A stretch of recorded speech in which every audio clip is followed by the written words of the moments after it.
Hey, what is poppin', guys? It is your boy Chuck, and with me today is the kangaroo man himself, the Australian Bleach master, Clyde. Hey, bouncing on in. What's up, Chuck? Thanks for having me on today for this fun little collab. For sure, bro. It's been pretty hyped to research for this, and Bleach is, one of our favorite series, and, we're like, let's do a versus battle between two of the most popular characters out there, between Byakuya Kuchiki, who's like the nobleman, one of the most interesting characters, most popular ones out there, and Kenpachi Zaraki, the goddamn beast of the Soul Society and one of the war potentials. And basically, we have both been thinking if these two were to fight, who would actually come out on top. So we're going to be analyzing the manga, not the movies, because they don't really matter. And we're also going to be talking about what happens in one of the novels. We're not going to be going over Can't Fear Your Own World because it is not fully translated, and honestly, the scaling's kind of weird in that one. Yeah, so we decided to do this matchup because when you think about Bleach and sort of inverse scaling, right, when it comes to like a series like Naruto, there's about 50 million fights that you can pick from, Tobirama versus Kasame, Sasuke versus Pain, how would Jiraiya actually have done against like Itachi and Kasame when they faced off, just little things like that, yeah? So me and Chuck were thinking about, well, what are some examples of this when it comes to Bleach? Because Bleach has a lot of fights like this too throughout the series, like probably just as much, if not more, right? Because there's a lot of characters in Bleach that don't even really get like delved into, but there's just so many that like, Kuba doesn't have the time to talk about really. So we were thinking about fights like that, and this is probably one of the biggest ones that sticks out like a sore thumb, just because it's actually shown to us a lot by the author himself. So ever since like the Soul Society arc, it was really emphasized that these two particular captains are somewhat competitive in regards to the way they match up against the main character in the Soul Society arc, and then also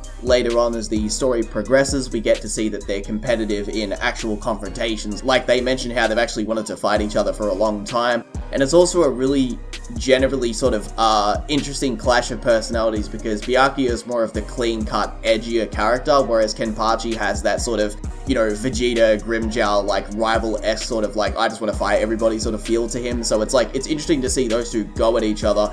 And it has been shown to us once again by the author that this is a battle that he is showing us as an audience, like, hey, these two characters, same sort of ballpark as captains when it comes to their power. I think that it's interesting to have them two go at each other. So me and Chuck are like, alright, well, who would actually win in this battle? Because even up until the very end of the series, like in the war arc, the power sort of dynamic between Kenpachi, Byakuya, and some of the other captains is very competitive. Like when Byakuya comes back from the Soul Palace, it's very apparent, like, hey, they're still in the same ballpark of power. Like Kenpachi isn't just miles stronger than him ever since getting his powers and so on. But that's why we thought we would do this fight, and we thought it would be interesting for you guys to listen to because it's our first collab. And then we're also going to do, real quick, we're going to do individual videos on either of these characters. So Chuck's going to do a complete video breakdown, like a 30+ minute video on Byakuya, and I'm going to do a huge breakdown video on Kenpachi. So if you want to go check that out, go subscribe to my channel in the description.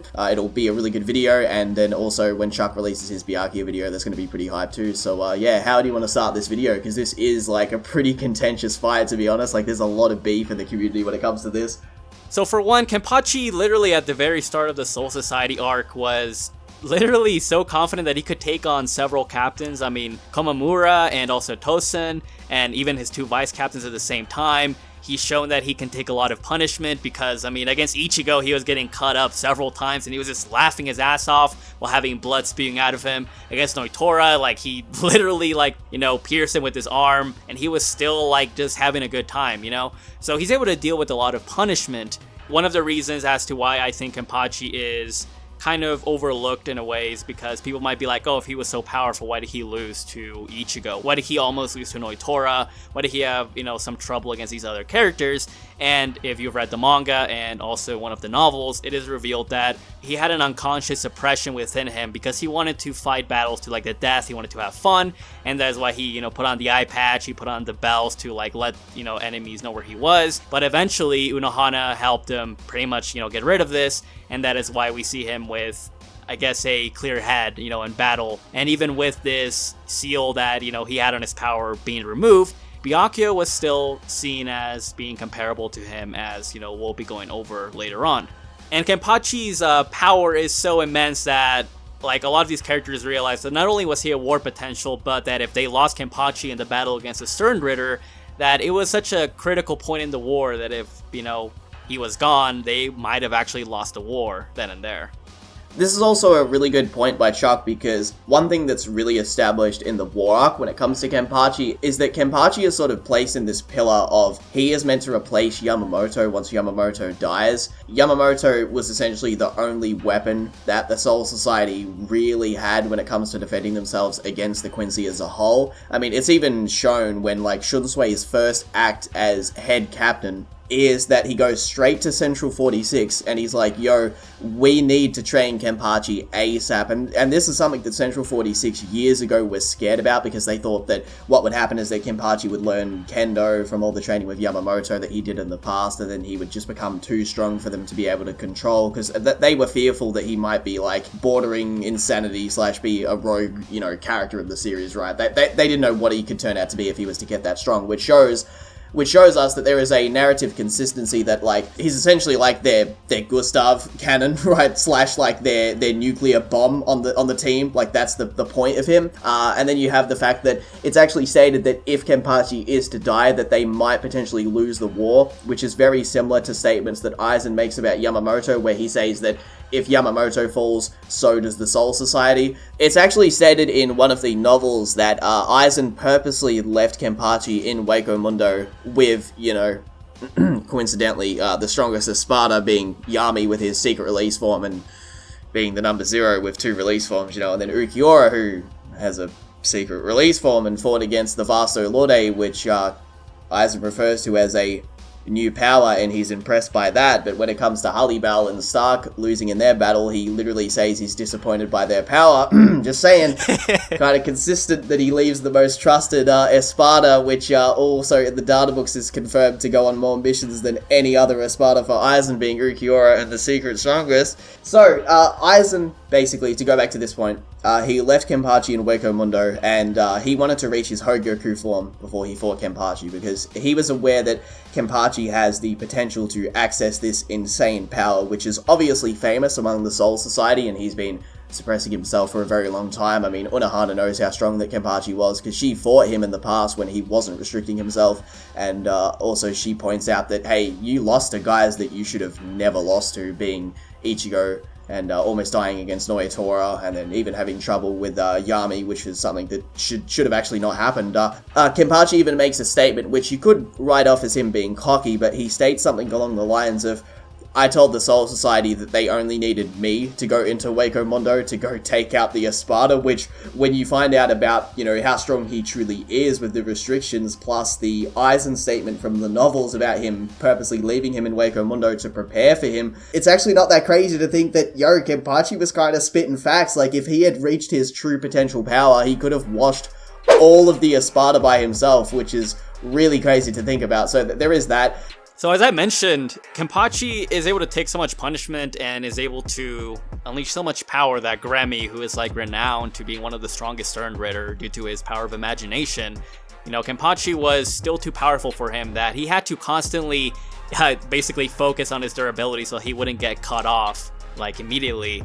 And when Grammy even tried to imagine himself being as powerful as Kenpachi, he literally got ripped apart because only Kenpachi's body can withstand his power. It's also shown that when he stands up on top of that pillar against Grammy, that the Soul Reapers below cannot sense him, which shows that he's probably reached a level of transcendence when it comes to his spiritual pressure, which honestly isn't that crazy to think about. I mean, if Aizen thinks that he needs the Hogyoku to take Kenpachi, and then there's a time skip where characters get an improvement in power, it's not that crazy to think that once Kenpachi gets his true power, plus a buff with his Shikai and Bankai, which he never used in the past, just to hammer that in, right? Like, for people who would think, wait, Transcendent Kenpachi? That's crazy. Like, it's actually really not. Like, Yamamoto was said to have Transcendent Spiritual Pressure in the Soul Society arc, while in Shikai, obviously Kenpachi has reached an insane new level. Like, yeah, so there's that too. And the crazier part to think about is that when he fought off against Grammy, who was pretty much threatening to destroy the whole Serete with his meteor, Kenpachi beat him without even taking off his eye patch. Yet when he goes off to fight off against Gerard Valkyrie, he does have to take it off, and he's actually able to go one-on-one with him with his Shikai. And the thing about Gerard is that not only was he like one of the strongest Stern Raiders, but before he was even amped by the Ashvalen light from Yuha Bak, he was able to contend with Zero Division, and then after Yuha actually, amplifies his power, it is shown that he's able to defeat Zero Division. Yet, here we have Kenpachi fighting off against him, who is even more powerful than last time. And by the way, he actually became that big because of Byakuya, so, he's also stronger than Zero Division. But pretty much, this guy is shown as being so crazy that he's fighting off against, the Miracle, who just becomes more powerful after receiving this much crazy amount of damage. And when people try to think that Toshiro or some other captains are really going to be able to do much against Kenpachi, I mean, we do have to keep this in mind that he didn't really even get to use his Shikai, properly. He didn't get to, train with it, is what I mean. And his Bankai, I mean, Yachiru even says that she released too much power that he could handle at the time, and that was the first time he used it. So, I mean, we have a very inexperienced Kenpachi, and he was still able to, pretty much go in against Valkyrie and cut him apart, so. So, straight away, the Toshiro fans are going to come out and say, but hey, it's the same point when it comes to him too, because he only just got his new Bankai, and he didn't train with it either. But here's the difference. Alright, Toshiro has used abilities like this in the past. He's used Shikai, he's used Bankai, he's had them for years. Kenpachi literally just activated his Shikai and Bankai for the first ever time on that day. That's the difference between them. So you could say, yeah, he hasn't mastered this adult form and so on, but he actually knows somewhat about the form. He knows that for him to use this form and utilize its full power, he needs to have a aged body. He knows exactly what's going to happen when he goes from his normal Bankai to this new one. He's fully aware of that. But Kenpachi's, bro, he's basically just got a new AK-47 and he's like, alright, let's see what this thing can do. He's literally just testing it out the same day, So there's a clear difference there. So you can always say, oh, but Toshiro, he hasn't trained either. So, what does that mean? Yeah, but the difference is that, Kenpachi has way more potential because, bro, he hasn't even mastered Shikai, let alone Bankai. And one thing that's really crazy is when Yachiru is helping give Kenpachi spiritual pressure, just a single smidgen, just a little squirt of spiritual pressure. Give me a crumb. Influxes his body so much that his arm literally splits in half pretty much and starts squirting out blood from the swing. That's just that's showing us that if you had a hypothetical Kenpachi who masters this Bankai over a 10-year span, which is the general rule of thumb that it takes to master Bankai, Kenpachi would be absolutely insane when it comes to power. And a point that I was actually talking to Chuck about before we started recording this is that there's actually this weird thing when it comes to Kenpachi and Yachiru that he might be able to utilize the power of two Zanpakuto. Now, he doesn't have two physical Zanpakutos with him, but what he does have is that he has the physical Zanpakuto that he carries around, which is the blade that has all the scratches on it and the chips away because he's just been using it like it's a tool for years, right? This was a little bit of a narrative point in his battle with Ichigo, where Zangetsu sort of talks about it, how he doesn't care about his Zanpakuto. But anywho, this sword, that's not even Kenpachi's real blade. That's a blade that he got when he was in basically the Rukon district type of area when he was very young, that he stole off of a dead body. This is somebody else's Asuchian sword, yeah. This explains why when it comes to his sword, he's never been able to actually speak to the Zanpakuto. But then you also have Yachiru, who is a separate entity, which seems to be his real Asuchi, which he would get if he had his own sword. But then he has two different release forms when it comes to Shikai and Bankai with this blade that he stole. It's really, really confusing and weird, but if you were to use some weird composite Kenpachi, right? You have Kenpachi with Shikai and Bankai like we've seen in the war, and then he could summon Yachiru, who would be able to help out in the battle, right? Who could physically be there and fight. Plus, she would also have her weird Shikai thing, which she used against one of the Quincy's. She was able to summon those weird Monsters Inc. looking fucking things in her battle, So, I don't know, obviously this is a side point that isn't super relevant, but it's always something I've found very interesting because the whole dynamic between Yachiru and Kenpachi is really weird. And then when he defeats Urahara, he hears a voice come out of nowhere, and then it shows one of the previous Kenpachis, but that's never touched on ever again. So it's is Kubo trying to tell us that figure that appeared or called out to him is his actual, that's his real Zanpakuto? Because he doesn't react to it whoa, that's Yachiru, what's she doing down here? He reacts to it like it's somebody else's voice, but then it's never shown again. So I just to end that off, I always find that really fascinating. So you have that to sort of include in the battle too if you want to, but again, it's not super relevant, just a little weird point of contention I thought I'd bring up when it comes to Kenpachi. Heyo fellas, I just wanted to say thanks to Rich for sponsoring this video. They have lightweight, high-grade products such as their trademark wallets, with amazing durability that come with a lifetime warranty that you can carry for life. Most people nowadays still use old boomer-style wallets that get clunky and become harder to keep organized as time goes on, but these wallets are designed to fit really easily into your pocket. It comes in over 30 colors like red, blue, carbon fiber, burnt titanium, and so on. I personally picked gunmetal because it looks really classy and I really love how it feels overall. It can hold up to 12 cards with extra room for cash, and it comes with an RFID protection against those people that may want to jack your information. The Rich team is so confident that you'll love it, that you can try it out for 45 days and get a full refund if you are not satisfied. Chances are though that you will enjoy it given that they have over 30,000 5-star reviews. If you're interested and you want to help the channel out, you can get 10% off your purchase right now with free worldwide shipping and returns by going on rich.com/ChuckTCC and use my code ChuckTCC in all caps. The link will be in the description below. Thanks, and let's get right back to the video. Now with Byakuya, he is part of the royal family of the Kuchiki clan. And these royal families are known for being really powerful. They have crazy potential. They have strong, refined spiritual pressure. And Isshin Kurosaki, who is, a Shiba, also had really crazy potential, which explains why he was really chatty and why, Ichigo got a lot of that crazy potential from him. Ironic that Byakuya made that whole tangent, like only those from a royal family could achieve Bankai, when the whole time Ichigo was from a royal family, being Isshin. And Byakuya was so powerful during the Soul Society arc that Ichigo, even after he fought off against Renji and Kenpachi, there was still a huge gap between them, which is why Aizen was like, okay, I need to set up somebody in between Renji and Byakuya, because he thought the gap was way too big between them.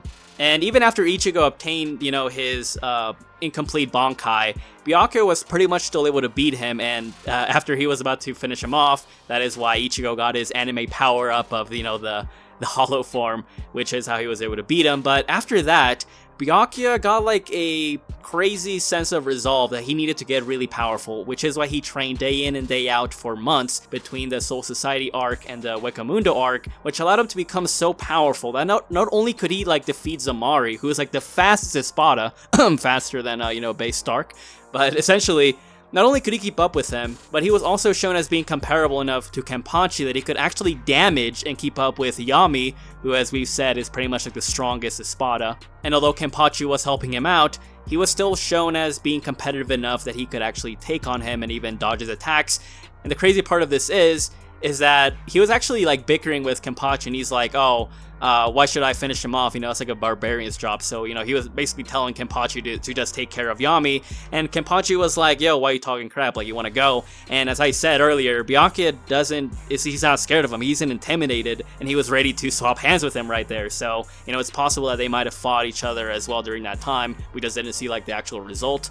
Keep in mind, like, Yami is supposed to have higher spiritual pressure. It is literally stated in the data books and by himself that, Ulquiorra, Grimmjow, Noitora, all of them are trash compared to him. And not to mention that he literally got 10 times more powerful, as stated in the data books as well, that due to his anger he grows stronger. And Byakuya, with his Bankai, was still able to hold his own against him. So, you have Byakuya, who literally, barely lost to a, Bankai Ichigo, to being able to contend with, like, the strongest Espada, which, pretty much could rival Vassal Lord Ichigo and second release Ulquiorra. So you can clearly see that Byakuya, due to his royal family bloodline and also his insane potential, he could grow in power really quickly. It's also pretty crazy to think that when they were fighting against Yami too, Kenpachi wasn't even fully healed after the fight with Noitora and then that little sort of confrontation with Stark where he flashes away, which obviously explains why they couldn't tag Stark, because both of them were damaged at the time. I'm not going to get into the whole debate of like Stark versus Kenpachi at that point, but it is true what happened there, and that's that Kenpachi was not fully healed.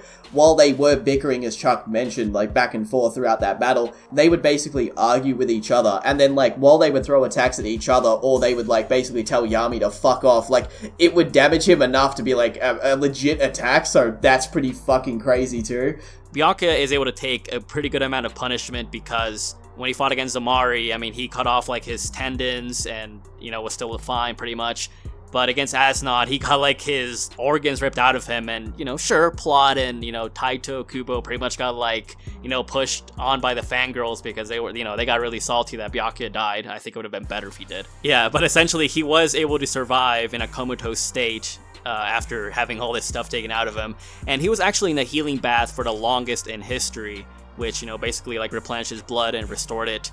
And after training in the Soul Palace, he got so powerful that he was able to defeat several Quincy's, even with their Volstandigs. One of them that was actually able to damage and keep up with Shunsui with his Shikai, and another one that was able to temporarily paralyze a heavily suppressed Aizen for like 5 minutes. And the crazy part is that when he fought against Gerard, although he did have help from Toshiro and Kenpachi, obviously, after he was frozen, his Senbon Zakuda was able to, cut him apart. And even after Gerard got like his second power up, complete miracle as well, he was still able to react to his attacks and even, block one of them with his Bankai. So clearly he is shown as being comparable enough to Kenpachi during this point, so it isn't like, he's going to be completely outclassed. Byakuya did show promise in this arc as well. So after Byakuya returns from the Soul Palace, it's very clearly established that he's hit a new level when it comes to the power of a captain. Like, he is very, very solidly above the Zero Division, except for, obviously, Ichibe. Like, he is the anomaly of the group, so don't take that literally, but if he was to, say, replace one of the members of the Zero Division, there would be no problem there, because the way he comes back and basically do whatever he wants against some of these, like, not like the royal top tier Quincy's, but the other ones where normally he probably would have had trouble with them, it shows there is a clear increase in strength. It's like, the fact that he can keep up with the Miracle, who's in his release state, whereas the Zero Division were having trouble with pre-amped Lilybaro and the Miracle, it's like, yeah, Byakuya has become a pretty big deal. Now, just to cut in real quick, so after Yuha basically amps the Miracle, Renji and Byakuya both fought against him, but pretty much the one who did most of the work was Byakuya, and just with his Shikai alone, he cuts off his head and pretty much kills him, and then the Miracle becomes really big. He even says that was like the biggest that he's ever been, and pretty much from the damage that he received from Byakuya, he was strong enough to, pretty much slap all of these captains, and even against the Vizards, even with their mask on, they couldn't do anything against him. So, indirectly, Gerard got that powerful from, Byakuya destroying him, so... That's pretty wild when it comes to Byakuya in terms of strength. Byakuya too, gets huge amps in a lot of his powers, like his speed has increased, his Kido has increased too, so it's way more potent with the higher spiritual pressure. He also then has a new technique which is called Ika Senjinka, which is basically it's basically an extended version of the technique that he used against Ichigo, where he can summon all of the blades in that sort of room. But instead of not being able to utilize all of them, he now can use every single one of those blades, so he has that technique.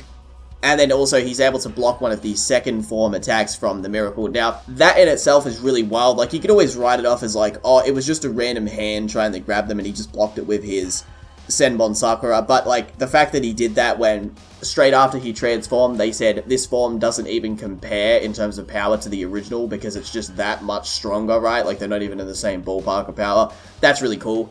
So basically, we're going to get onto who would win the actual fight when we compare both of these characters together. Like, what skill sets do they have? Like, who's faster, who's stronger, who can use certain, like, tactical type advantages, which obviously that leans towards Byakuya, that's a no-brainer. But, like, we'll talk about who would actually win the battle because it is interesting, how would the fight really go? Because they do fight different in terms of, Kenpachi's more of a straight-up brawler-type swordsman, whereas Byakuya is more about, like, finesse and being very sleek with the way that he battles. This is just more and more evidence to say that, like, this is going to be a pretty hard battle when it comes to how would it go if Byakuya was to fight him one-on-one, right? They both enter a battlefield. Let's say they both go into the Mook and they have an infinite space to go fully all out, yeah? They're both fully healed. They have access to all their powers. How do you think the battle goes from the start to finish? Yeah, so as I said, Byakuya does have more intelligence and he is a lot faster. The data books say that he is, renowned for being like one of the best Shunpo users, and during the Wekamundo arc, he went up against the fastest one, being Zomari, who was like the fastest in base at least. And he's only really, I guess, quote-unquote beaten or bested in speed by Yoruichi, who's like the Flash Goddess, and also Soifon, who, is also like a specialist in Shunpo. And that was prior to him, training really crazily. And it is also mentioned when he fought against Tsukishima. We don't really talk about the Fullbring arc, but we'll just, mention it real quickly. When he fights against Tsukishima, he even says, oh, that, you trained and you actually got a lot faster. And as I mentioned, he's also really gifted in Kido, and he can pretty much spam it several times if he really needs to, like the Blue Flame one, also the Restriction Bands one. I'm not gonna go over the specific name, who really cares? But he might be able to use it against Kenpachi, you know, annoy him. Kenpachi doesn't use any of that stuff. He even considers it like to be boring, and you know, these I guess restrictive special like Bankais, like for example the Tosen one that stripped him of his senses. He was like, this is so boring to fight against. He might, you know, be annoyed by it, but I do believe that Kenpachi could simply just like chat out of it using his Ryatsu. So I think Byakuya would try to exploit his lesser speed, you know, just try to block his attacks with his Senbon Zakura. And since it doesn't have blind spots, and since it's formed of countless blades, he will be able to block Kenpachi's attacks for the most part until he powers up even more, which, you know, even if Byakuya is able to, like, you know, be faster than him and dodge his attacks, Kenpachi does have more stamina, as, you know, we mentioned earlier. I mean, he's able to fight even when he's heavily injured. So even if Byakuya is able to damage him, I really don't see him, you know, putting him out for the count. Essentially, Kenpachi, if he gets one really good hit in with killing intent, Byakuya's Senbon Zakura is going to be like shattered, and he's going to, you know, just bleed out pretty much. But I do generally believe that Kenpachi isn't going to have like an easy battle against him, but it isn't going to be a battle that he has to go all out against, you know? I definitely do think it's going to be one that he does have to put moderate effort into it, you know?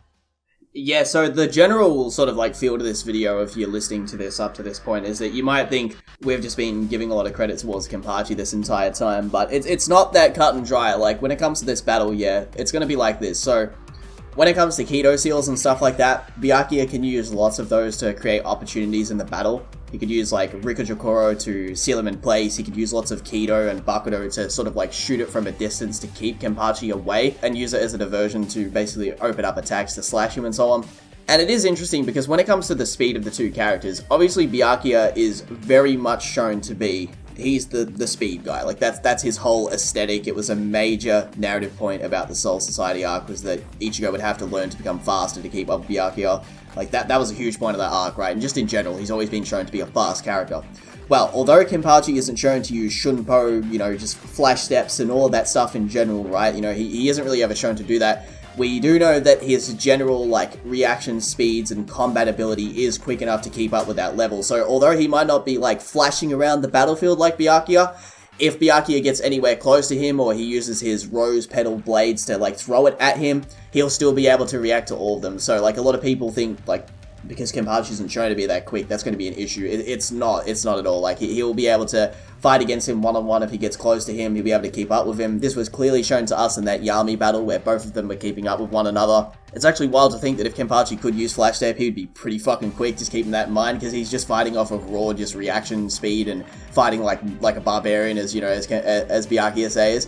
But, as for how the battle would generally go, I do agree with what Chuck was saying. So it would basically just be Byakuya having to create a lot of openings and stuff. He would need to use Kido a lot. He would need to keep his distance. He would need to throw a lot of stuff at Kenpachi, because if Kenpachi's in Shikai or Bankai, he just has such a power advantage. Like, if you just look at when Gremmy used the Meteor above the Soul Society, basically everybody was freaking the fuck out. Like, it isn't just a normal Meteor, it's like, it's amped by spiritual pressure, which explains, like, wait, really? They're having trouble with, like, a city / like, state level attack? Like, isn't that sort of downplay for the verse? Like, no, it's amplified, right? So that's why it's a big deal. Now, they're all freaking the fuck out over it. The Kenpachi and Shikai's like, yo, let me just slash that thing in half. Like, it's that simple. With his eye patch on! Yeah, and he fought against Gremmy all the way to the end with his eye patch on. Even at the very end, he was still on the ground, like, you know, and then he also was getting attacked by the Quincy girls too, who Ichigo came and slapped afterwards. Like, in terms of, like, the damage that he can take being thrown into space, which, that's not actually that crazy of a feat when it comes to, like, how much damage he necessarily took, but being in the vacuum of space, having his organs messed up, yeah, like, he has, like, his defense is absolutely crazy. He can take an insane amount of punishment, so, like, even if Byakuya lands a lot of shots, Kido will never be able to bind Kenpachi, because he'll just raise his spiritual pressure and break out of it. So things like Rikujokoro is just going to break apart, like, he'll just get out of that. If he gets surrounded by heaps of the blades, like, you could say that they would cut him, maybe in base and Shikai, but one thing that's quite fascinating about Kenpachi's Bankai is that it seems to act very similar to the Bankai that Ichigo had in the Soul Society arc, where it actually improves his speed, because once he goes into Bankai, he flashes up into the sky and he just slashes the Miracle in half, and this is also why Byakuya and Toshiro start getting a little bit on the edge about being near him, because they know how, like, dangerous he is at this point. So if Byakuya has to go one-on-one against this Bankai devil-looking figure thing that's, like, zipping around the battlefield like a barbarian, as he put it himself, like, and then there's also Chuck brought up to me before, but, yeah, if he uses, like, Kendo in this state, which, will he use it because he's not fully, like, there? He's a little, he's a little deranged mentally, low in that form. He's not fully... He has to stay the hell away from him at all times. I think even if Byakuya tried to, like, block one of the attacks, he would two-hand slash straight through him and the attack, which would be an issue. And he could always just use slashes to not just knock, like, one of the Senbon Sakura away, but a lot of them too. Like, one slash could knock a heap of them out of the way, especially in Bankai. Like, if he just slashes, like... I mean... The fact that he could do that to a meteor coming out of the sky is, like, pretty... I know, like, they're two different kind of attacks, but it shows you the kind of area of effect a slash like that can do when it comes to his power. So he could use that to, like, slash. If he's in Bankai, he's going to be too quick. Like, if he lands one single strike, like, literally, if he just lands a single strike on Byakuya while in Bankai, like, the fight's done. That's just how it is to me. If you want to give it to Byakuya... This man has to, like, prepare every keto from start to finish. Like, he has to have, like, an investment plan. Like, he's about to buy a fucking house to figure out how he's gonna to figure out how he's gonna fucking beat Kenpachi. Like, there's just so much shit that Byakuya has to do to beat this Bankai Kenpachi, as opposed to, the other side, where it's basically like this. The win condition for Kenpachi: avoid Byakuya's attacks and land a single strike. Whereas Byakuya's win conditions: land 10 different keto, fly around the battlefield, flash step everywhere, throw Senbon Sakura, keep a distance, don't ever let this devil thing attack you, like front on. Like, it's fucked how one-sided it could be if Kenpachi lands a single blow. So even if Byakuya is able to, like, land Shuke Hakuteiken on him, which is, like, his true form, like his his, I guess, ultimate attack one that he used against Ichigo, even if he heavily damages Kenpachi, I mean, as we said, Kenpachi's just gonna Kenpachi out of it and keep fighting, so yeah. And look, I love Byakuya, he's a homeboy, but, like, I just don't see him beating Kenpachi. Like, there's just too much in Kenpachi's favor that would pretty much counter that he would lose in this situation. But for those of you who are curious about earlier in the series and which different arcs would make the fight any different, we're going to basically shoot through those really quick. We won't spend too much time on them. So in the Soul Society arc, if they were to fight, how do you think that would go? Because this one's pretty cut and dry. Byakuya, very clearly, because, as I said, Aizen thought that the gap between Renji and Byakuya was too big. That is why he put Kenpachi in there. And, I mean, even after Ichigo got, like, his power-ups, after, being near death and getting this incomplete Bankai, Byakuya pretty much still beat him and forced, Ichigo to get his hollow mask, form on, to even, like, heavily wound him there. So, yeah, clearly, yes, Kenpachi is going to get speed blitzed and cut apart. Yeah, basically, so when Ichigo fought against Kenpachi in the Soul Society arc, Kenpachi believes that Ichigo is around assistant captain level. After their battle, Ichigo was then said to be the level of a captain in terms of spiritual pressure by Ukitake when he senses him on the bridge. Now, all this shows to us is that that's how much Kenpachi was holding himself back, as Urahara does stress, like, hey, you should have never lost to someone like Ichigo at this point in the series. That was just silly, which, yeah, obviously, I agree. But Byakuya at that point, if they were to fight and Kenpachi holds himself back to that Ichigo level or anywhere around that level of power, Byakuya would end the battle in a single flash step. Like, I'm not saying this to annoy Kenpachi fans, but it is the truth. Like, if they were to have fought in the Soul Society arc, it would have been a very one-sided battle when it comes to Byakuya, because he was much stronger than Kenpachi, but it was only because Kenpachi was holding himself back. So it's not even, like, a negative thing to say about Kenpachi, it's just the truth. Like, Byakuya would win in the Soul Society arc. In Wako Mundo, though, I would say Kenpachi because he was able to... Yeah, I would say Kenpachi because he was able to keep up with second release Yami alongside Byakuya, but what's fascinating with that is that he wasn't fully healed when he fought against Yami, Byakuya is doing this while he's in Bankai, right? We also don't even know, like, fully what happened off-screen. Like, for all we know, Kenpachi could have been doing all of the fighting. And also, like, if Kenpachi had reached this, like, potential full power that even Aizen was worried about, like, what is Byakuya gonna do? Because Byakuya hasn't gone to the Soul Palace at this point, so he's kind of screwed, like, in that regard. Yeah, I'd say Kenpachi in the Wake of Mundo arc. What would you say? Anything to say about that? I mean, as we mentioned earlier, he might have been cocky about it, but he's like, oh, like, I told the Soul Society I could literally just go in by myself and take care of these fools. So, yeah, I think that's, pretty solid. As for the Fullbring arc, it would be pretty competitive, I'd like to say, because all of the captains seem to have trained. Now, what training has Kenpachi done? No idea. He just seems to have gotten stronger on a linear scale. Urahara doesn't ever really, like, mention that he's gained a lot of power since then. It seems like basically just after every enemy that he fights that gives him sort of a run for his money, he just gets stronger, as I said, on a linear scale. So that one's undecided. I would personally probably lean a little bit towards Byakuya, but it is competitive at least. I'll say that. What do you think about the Fullbring arc if they were to fight then? Yeah, so in the Spirits Are Forever With You novel, it does say that Byakuya, trained day in and day out after he lost to Ichigo, and it says that, or it implies that Kenpachi didn't. And as I said, when he fought off against Tsukishima, he says that he did get faster and he did train. So I would say that Byakuya does have more in his favor to win in that scenario.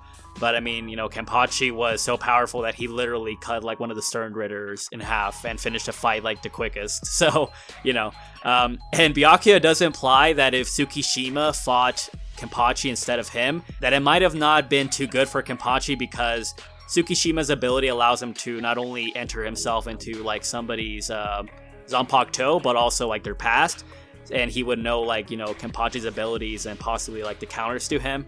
So I would say that generally Byakuya. So yeah, but I do agree that it is more competitive in that sense. Yeah, the Tsukishima comment that Chuck mentioned is very interesting because it's more to show that, like, in terms of intelligence and the way that they fight, it's very different. So I agree with that too, because it's like, look, if Tsukishima and Kenpachi were to just have a straight-up brawl fight with their swords, like, Kenpachi's going to win the battle. Like, there's no question about that, but it's the fact that he would have so much hacks potential in that fight that it would be very hard for Kenpachi to win, whereas Byakuya would be able to deal with an opponent like that much better, and he actually did, so that makes sense there, but it also is pretty cool to see, like, yeah, in terms of intelligence and the way that they fight, they fight very differently, so I'd say it's very competitive and back and forth. I lean towards Byakuya, but I can also see where there's potential for Kenpachi to win there too. As for the start of the war arc, now you could say what's really the difference between like the two characters in the Fullbring arc as opposed to the start of the war? Not a whole lot really, other than the fact that Kenpachi does show us some okay sort of feats. Like, he comes back with like 3 different Quincy's on his back that he just casually fucks off, like, and destroys. How strong are they in terms of against the other cast? Contentious to say, but he does seem to be established as being a big deal, and also, straight away, he is listed as a war potential, whereas characters like Byakuya aren't, so that does show that and Toshiro isn't either. Yeah, and Toshiro, although he does have like a secret, cool, extra Bankai thing, he's not a war potential. So, it would basically go like this, like, Soul Society arc, Byakuya. Hueco Mundo arc, Kenpachi. Fullbring arc, competitive, but leaning more so towards Kenpachi. War arc at the very start, most likely Kenpachi, and then post Soul Palace, Bankai has too much potential. Byakuya, if he gets hit a single time while Kenpachi's in Bankai, it's GG. So I'd like to say I think we did a pretty good job covering all of this. We did sort of improv a lot of it, but yeah, what do you think in terms of ending off the video? I feel that generally we covered it pretty well. Obviously, there's a lot of stuff we didn't mention because that is what the in-depth videos are for. I feel that you're going to have a lot of fun explaining Kenpachi's power progression in the novels. And generally, as we mentioned, Kenpachi just has more feats. He has more narrative implications that, hey, he's like, pretty much one of the strongest Soul Reapers. And even though Byakuya does have this narrative implication that he's like his rival, or that, he is somewhat comparable to him, it's just a lot more for Kenpachi, having the favor of winning. But yeah. My final thoughts on this, guys, are this. So, we've seen what Byakuya can do at his peak with a little extra sprinkle of training from the Zero Division, right? Imagine a fully mastered Shikai and Bankai Kenpachi where he doesn't take any damage from swinging as hard as he can. His body can fully utilize the power of the Bankai. It's literally the kind of power that I imagine a Kenpachi individual to have. So, final thoughts. Kenpachi wins the battle, and I hope you guys enjoyed this podcast length discussion here, because this did go for a long time, but holy fucking shit was there a lot of stuff to talk about. So please give the video a thumbs up, support Chuck's channel, subscribe if you're from my channel too, and I've sent you over to this video, because I will shout this video out in one of my future ones. So if you're from the future, subscribe to Chuck. In general, give the video a thumbs up if you want to see more videos like these. Let us know in the comments, are there any battles in Bleach when it comes to inverse stuff, like, oh, what would have happened if Urahara fought Ulquiorra in the world of the living when they were going to fight? Like, what would have happened if he went second release? Little things like that. Yeah, let us know in the comments, or, hey, Stark versus Ulquiorra, who wins that? Just fights like that. So if you want to see that, let us know in the comments. And yeah, definitely check out his other Bleach videos, because I feel they're a lot more polished than the ones that I made. So I think his Kenpachi one's going to be better. And, he goes a lot more in depth with the whole, Seto thing. He's going to go more in depth into Resurrección, and he goes over like Ichigo's power-ups really in depth. They're like 30, 40 minutes long. So, he goes pretty in on that. So definitely check him out. Yeah, thank you for taking time out of your day to, work on this with me, Kangaroo Man. I'm gonna be bouncing out of here, boys. Literally. So, thank you again for having me on. Yeah, for sure. Thanks for watching, and I'll catch you thotties next time. Peace out.